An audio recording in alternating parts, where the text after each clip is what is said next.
अस्सलाम वालेकुम वरहमतुल्लाहि वबरकातुहू। मैं हूँ इश्ताक अहमद देव और मंजर पस मंज़र का शुमारा लेकर मैं हाज़िर हूँ।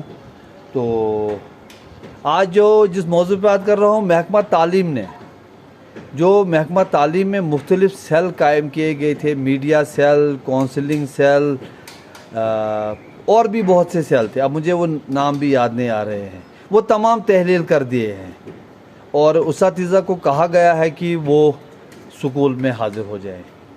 तो इस सिलसिले में हम बहुत अरसा से हम ये कह रहे थे कि उसातिज़ा को जो आपने वो कलरक बनाया है, जो आपने उसको बावर्ची बनाया है मिड डे मील से, जो आपने उसको यूनिफार्म और दूसरी चीज़ें तकसीम करने के नाम पे कलरक बनाया है, ये इस ओहदे की तौहीन है।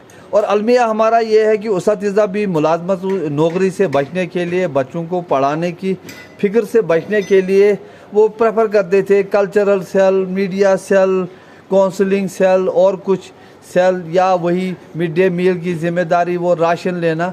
तो हम बार बार ये कहते हैं और ये प्रैक्टिकल बात है, अमली बात है। मैं कहता था कि अगर एक स्कूल में एक टीचर है, वो मिड डे मील लाने जाता है तो उसको 2 जगह 3 जगह गाड़ियाँ तब्दील कर, और फिर अगर वो खातून है फिर उसको पहुँचाना है।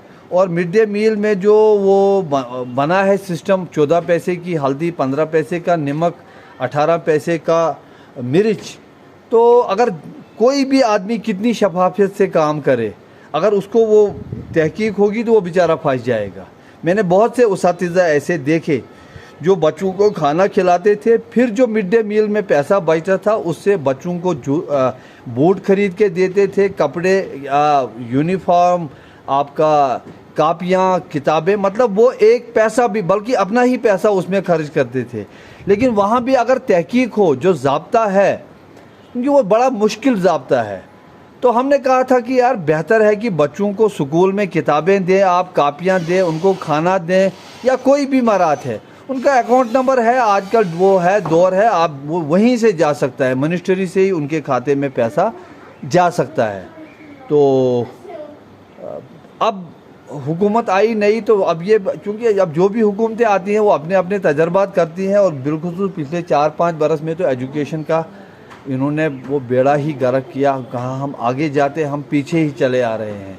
लेकिन बहरहाल अवामी हलकों ने इसको बड़ा पसंद किया है और ये एक खुशाइन कदम है। तो हमको उम्मीद है कि और भी बेहतरी होगी। लेकिन मैं मिनहाइसुल कौम अपने समाज से और यार अलमिया हमारा ये है कि एजुकेशन के मसले में बच्चों के जो पेरेंट्स हैं वही सिंसियर नहीं है। मैं स्कूलों में, मुख्तलिफ स्कूलों में पेरेंट्स टीचर मीट में गया तो मैंने देखा 7%, 8%, 10% पेरेंट्स वहाँ आते हैं, 90% गायब है। 90% इन पेरेंट्स को पता ही नहीं है कि उनका बच्चा जिस स्कूल में पढ़ता है वहाँ का चौकीदार कौन है, जिस बस में वो सफ़र करता है उसका ड्राइवर क्लीनर कौन है, जिस स्कूल में वो पढ़ाता है वहाँ का टीचर कौन है। बच्चे कभी वो बच्चे की किताब, अब मेरे बच्चे भी पढ़ते हैं, मैं कुछ नहीं अगर समझ सकता हूँ, एकेडमिक तो मुझे समझ नहीं आएगी, उस मसले में तो मैं एक अनपढ़ इंसान हूँ, लेकिन बच्चे को मैं किताब उठा के तो देख तो सकता हूँ कि उसकी कॉपी पे क्या लिखा है।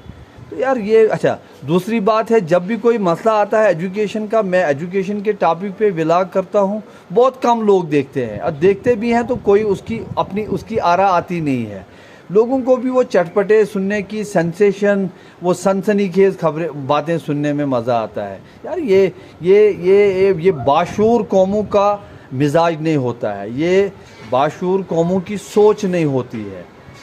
जब तक ना हम तालीम पे और तालीम के इसके असली रूह के साथ इस पर हम सब तवज्जो दें, और कम से कम 10-20-30% तबका समाज का इस पे तवज्जो दे, तो हम तरक्की नहीं कर सकते हैं।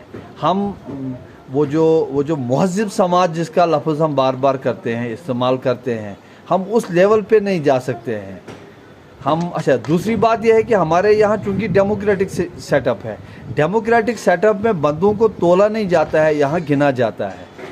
तो अक्सर ये होता है कि फिर वहाँ भी गलत नतीजे आते हैं जिसका हम गिला करते हैं। लेकिन वो चूँकि जब शोर ही नहीं है तो लोगों की फिर वही तरजीहात हो जाती है उस वक़्त भी। तो इसलिए यार हम सबको एजुकेशन के मौजू पे बात करनी चाहिए, हमको इस पे अपना कंसर्न शो करना चाहिए और हम कोशिश करनी चाहिए कि हमारे जितने भी तालीमी इदारे हैं, सरकारी हैं, गैर सरकारी हैं, नीम सरकारी हैं, वो प्राइमरी लेवल के हैं, मिडल है, हाई स्कूल है, हायर सेकेंडरी है, कॉलेज है, यूनिवर्सिटी है, तो उस पे जो है हम अपना कंसर्न रखें, हम इस पे तवज्जो दें। तो वही साथ ही साथ में एक बात फिर कहूँगा आपसे, जो भी मेरा ये व्लॉग देख रहे हैं, डोडा खिताब में राष्ट्रीय उच्चतर शिक्षा अभियान RUSA के तहत क्लस्टर यूनिवर्सिटी का क़याम जो है टॉप प्रायोरिटी है, नंबर 1 प्रायोरिटी है। इस पे आप अपने अपने नुमाइंदों को, अपने आपके एरिया में जो कोई भी सोशल मीडिया से वाबस्ता है, कोई कलमकार है, कोई पॉलिटिकल एक्टिविस्ट है, सोशल एक्टिविस्ट है, आपका MLA है, उन तक ये बात पहुंचा दीजिए। और हमारे जो 7-8 MLA हैं उनसे भी मेरी गुजारिश है कि यार वो ज़रा ये गूंगेपन का गूंगा पहलवान न बनिए, बल्कि कोशिश कीजिए यहाँ की तामीर और तरक्की के लिए एक बुनियादी ज़रूरत जो क्लस्टर यूनिवर्सिटी है उस पर अपना रोल प्ले करें। मुझे दीजिए इजाज़त, अपना ख्याल रखिएगा। वस्सलाम, शुक्रिया।